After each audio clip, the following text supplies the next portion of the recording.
he didn't know that it was because he blocked out the children that there was an eternal winter. And I think when he realized that, he was like, saw his mistake. And it even says he was like, he felt really bad for what he had done. So that's why he came out to help that little boy, was because he had realized, oh, I've been withholding something beautiful from the children. And so I think it shifts his mindset and his heart posture of like, okay, like, I see what I did wrong.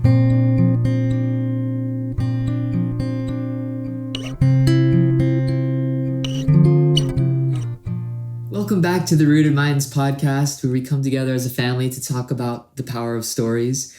And in today's episode, we're talking through another short story, The Selfish Giant. Short stories are really so beautiful. They're one of my favorite formats for allegory in particular, because they really allow you to see a beginning, middle, and end in a short amount of space. And so if you'd like, read through the story beforehand, and we're going to get into discussing it, and Dad is going to lead us. Yes, I am excited about this one. This was so good. I love this story. So one of the things I love about it is that this story does such a great job at visualizing the different ways that our heart can respond. Whoa. So I'd like to let's just walk through the story real quick and summarize what's going on. So what did you guys see? So it kind of starts with a selfish giant. And he's coming back from a trip, which this part is so funny to me because it says he's spent 7 years at his friend's house, basically, and they've been talking. And it says he's coming back after 7 years because he ran out of words, and he's not much of a conversationalist. And so he's just going to come home now. And I'm like, man. Conversation with an ogre. With an ogre. 7 7 years years with an ogre. with an ogre, and he Yikes. ran out of words. And It happens. you know what? But he has this garden. Yes, at thank his you. house. And he comes back to find these kids playing in it. And Yes. that makes him mad. Like, this is his garden. How dare you play in it while I'm gone? Exactly. Yeah. Exactly. And he gets really upset and like is being like cruel to them, like to get them away. Yeah. And then builds a wall to keep them out. And build a Yes. He kicks him out, builds a wall, and then he feels content. But something that's important to notice is that the garden, whether the giant likes it or not, loves the children. The trees love the children. The birds love Cool the way children. to put that. Yeah.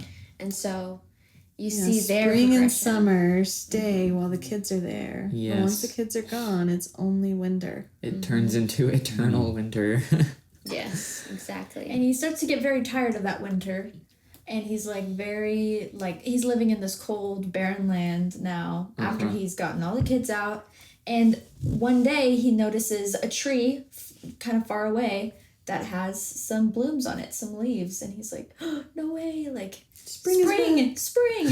And he goes and sees there's this little boy in the tree. Is that right? Under the tree. Under the tree. Yeah.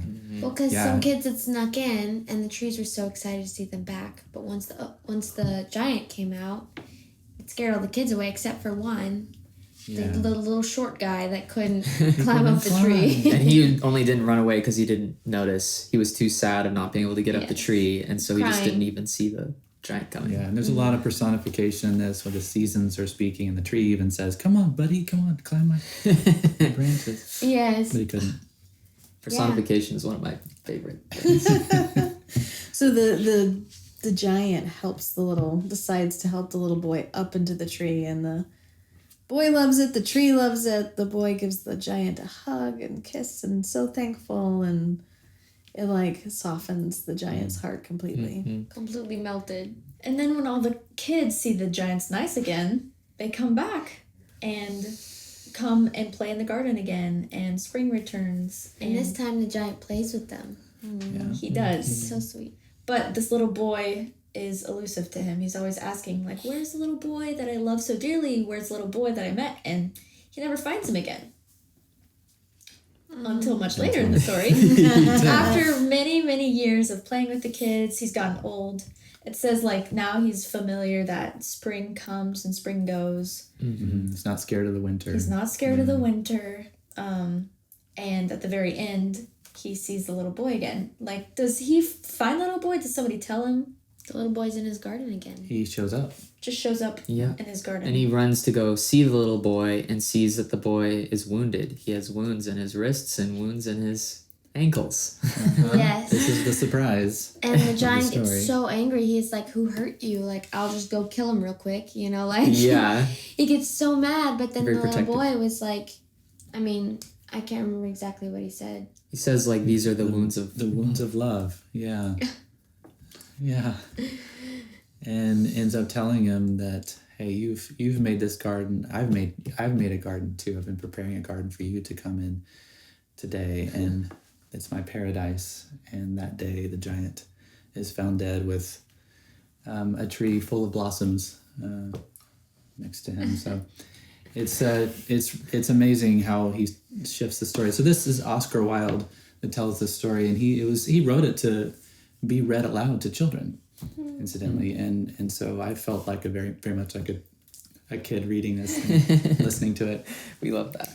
So let's go back to the beginning of when the giant returns and sees these kids playing. What does his reaction reveal about his heart? Again, because it shows us so many ways that our heart can respond to things. And how did his heart respond in that moment? He liked Anger. control. Yeah. Yeah. It all felt out of control with letting other people in. Yeah. Yeah. Jealousy, maybe. Mm-hmm. Yeah. He doesn't seem to be someone who likes change very much. And so, like, seeing something that was, like, had changed of his garden without him knowing about it seemed to, like, freak him out a little bit. He didn't like that. Exactly. So what are some things that he did in response to finding the kids? He built a wall. So he built a wall, for sure. Yes. He kicked them out. He kicked them out. He made a sign. Oh, yeah, he put up the sign. Oh, yeah, he's put a sign that said no trespassing. No trespassing? Trespassers will be The flowers that prosecuted. see. Oh, yeah. It just reminds me of a time in our life when our neighbors were building a pool next door, and their house yeah. is just a little bit higher than ours, so they decided to build.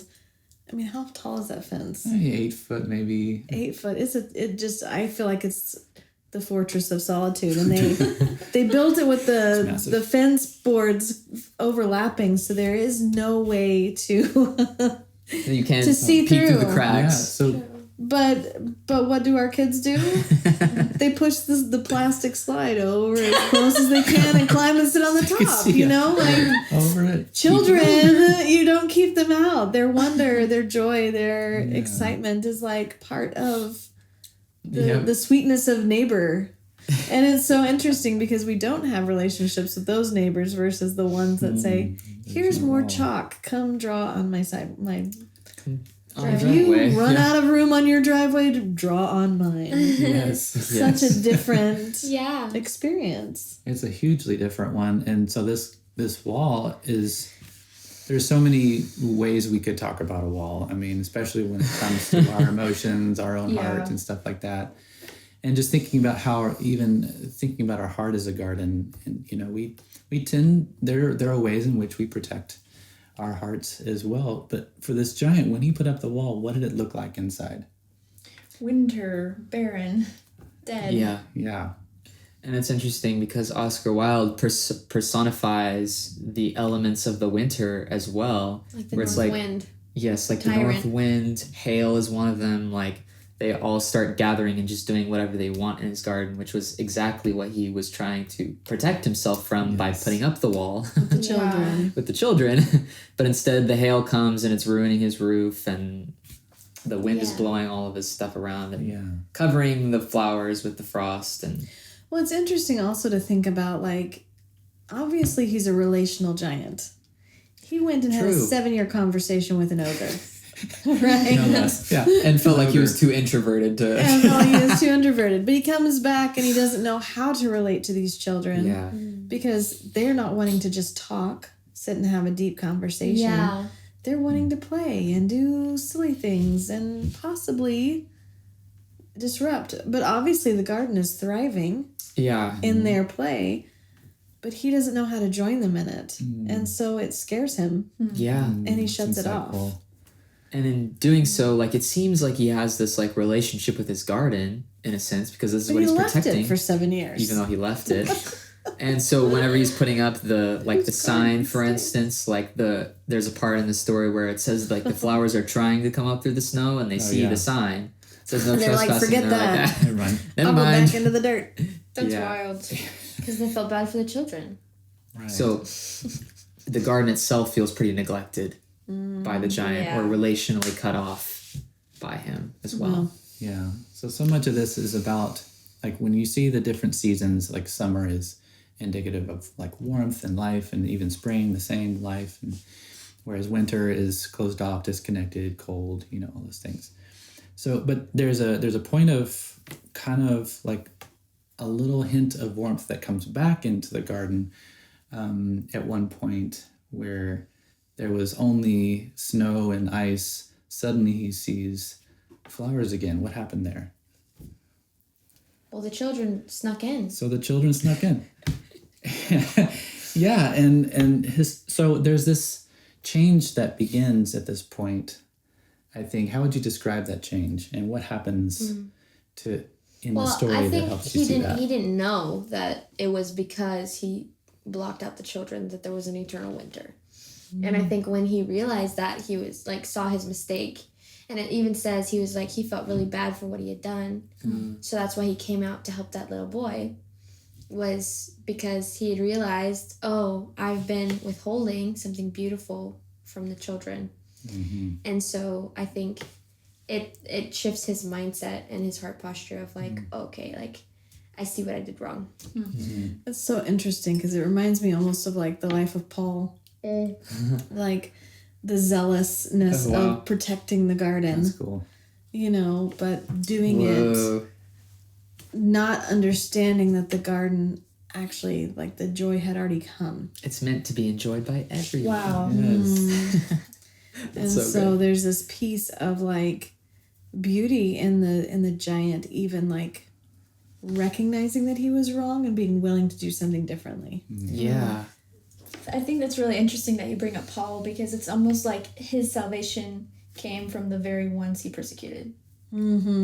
Like the children, he sent them out, but in the end, they were what changed him, and ultimately, the one who bore the wounds of love Yeah. Yeah. was his like eternal salvation. Yeah. In that very form of what he first sent away was bothered by or triggered all of his problems, like control or change, or and funny how God does that in our lives. Yeah. Puts people or situations in our life that kind of bother us the most or can.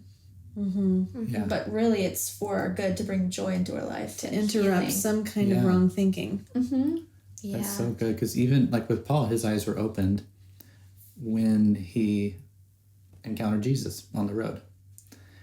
Well, they were closed first, but his heart was opened, Yeah. But this giant, in a way, too, he became aware of something new, something fresh, something that opened his heart as well. And it was this little boy who, in the end, we see is sort of this representative of Jesus. And so what did he do? Like, how did the boy respond when the giant lifted him up? He hugged him and kissed him and sealed himself as the favorite of the giant. It mentions repeatedly in this story that like this is the little boy that the giant loved the most. He loved him the most because he had kissed him. Because he had kissed him, he loved him the most. And that's just like a super sweet thing. Crazy, yeah. And one of my favorite things too is just how like as soon as that moment happens, it's just how quickly the rest of the children are to forgive and trust the giant. Because as soon as this happens, it's just like when the children saw that he was nice again, they came back in. Like they forgot that he put up a wall. They forgot that he had Yes. kept them out for so long. Any sort of memory of cruelty is just gone, and they're with him in the Forgive again and in the forget. Quick to forgive. Yeah. Yeah, that's so good. And the spring comes back. When he did that and he realized, that he was keeping these kids out, that's when he decided, I've been so wrong. I'm gonna take these walls down. So it was very deliberate, because he took his big axe, right, and he knocked the wall down. And so that choice, became this action that kind of showed some difference that was in his heart there. And so from that moment, what was different? It wasn't winter anymore. Yeah, spring came back to his garden, and the children were in his garden all the time, and he's playing with them instead of... He's enjoying them in the garden. Yeah. He's found a sense of peace. Well, it's like interesting because he's now able to enjoy the garden also. Because Yeah. he wasn't able to enjoy it in the winter with all the tyrants, Yeah. with all the oppressors. Yeah. He couldn't even enjoy it. He couldn't. That's Couldn't. very true. Kept it for himself, but he couldn't have it. Ooh, yeah. And he, Yeah. part of the reason was because it's like his perspective about the children even changed. Right. True. Because at the beginning, they were just nuisances who were taking over his stuff or something. Wow. And didn't realize what that would do to the whole atmosphere. But at the end, he says, these children are the most beautiful flowers of all. And his relationship with these children completely 180 changed. Wow. But what was interesting was that the small boy that initially hugged him and kissed him, that was his favorite, disappears for a while. How did the giant respond to that? It was very sad. Yeah, he's constantly looking for this boy to come back. Yeah. He never loved another as much as he loved this little boy out of all the kids. But I mean, he does still stay active with the kids. He doesn't disappear and like Yeah. go cry in his castle Right. or, like, Go on you guys important. play, but I'm going to go. Yeah. He's like That's always important looking to for say. him, but he's not like shut off. And even though he says he loves this other boy the most, he doesn't treat the other kids any less. Yeah. Yeah. Yeah, he's engaging with them. And when he can't anymore because he's getting older over the years, and he sits in his chair and he enjoys his garden and he just watches all the kids play. So one day as he's looking out the window, right, he sees blossoms again, and he looks. It says he looks and he looks, and he sees this boy again. So describe that scene. What happens there? Well, I think it's so beautiful because he almost embodies the children with the joy and the excitement that they carry, because he like runs to go see this little boy. Like he's Like, so yeah, renewed. excited. Yeah, renewed energy, and where before he might have just been like representing like a giant, like not really moving very fast, being harsh over the years, and as he's been softened by the kids, when he sees this little boy, he's like full of love and excitement. He runs to go see him because he's excited, and that's it. Yeah. And that's it. It I just think two is. things that shocked me were that, like, I didn't expect there to be, like, a Jesus figure character in the story at all. Yeah. And then also just, like, him ending up dead. I was like, whoa. Like, I Didn't see that coming. Yeah. Exactly. Yeah. So, talk about real quick, just as we're closing up here, the sort of this interplay between what is valuable, our possessions, things that change, in terms of our relationships. Like all of this is sort of happening throughout the story, and we get a picture of that. So how would you describe maybe the change or what's presented as valuable here?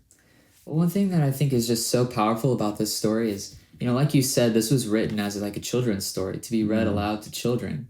And so for the main characters of the story to be children themselves, and then this giant figure who maybe like, represents to a child like a parent or an adult, someone that feels like really big to them and like, kind of untouchable in some senses. Like this story shows them like, first of all, that like parents, adults, they're human. They make choices and make mistakes, but they also can change, and they can love and be childlike just like them and play and all these things. And I just think that's so valuable because it shows like for children, like hearing this, like it validates their childlike responses to say that like it's right to want to like share a garden with my parent or, like to share play in that sense. And it's right for me to be a child and to love and to, just be me. And so I think that's just like a really powerful like part of this story is just like showing for children just like the value of like togetherness and sharing and relationship with a giant. Wow. That's I good. love that. I think just connected to that, just the idea of selfishness versus sharing. It's a very simple idea, True. but how much better whatever it is you have is when you have connection in it. Mm-hmm. It's so much more about the connection than the object. Yeah. Like the relationship with the giant and the children is bigger than the garden. That's good. That's so good. Because, in the world's eyes, like something like the giant keeping his garden to himself might not feel like such a selfish thing to do. Right. But It's his garden. It's his. yeah, it's his. It's It's true. In a world that is all about building and consuming and, creating wealth and all the things, this story is quite the contrast. Well, and then just even thinking about how the giant participating in opening and sharing his garden is like a Christ-like thing to do, Yeah. because that's what Jesus was doing. These are love wounds because I've been preparing a garden for you. Wow. Like it's Oof. almost like he's been doing this little piece of something It's powerful. that is so much like his true design. That's really so cool. good. So good. wow. Well, we could probably talk about this story for a lot longer, but we'd love to hear your thoughts about this story, about the selfish giant. Just things that you see about maybe what you see about Jesus in this story, or just things that you love. We'd love to hear from you. Thanks for joining us, and we'll see you next time. Hey friends, if you haven't heard yet, we're hosting a short story contest this October. This is just a fun way for us to all have fun writing stories together, and the winner will have a podcast episode just for their story.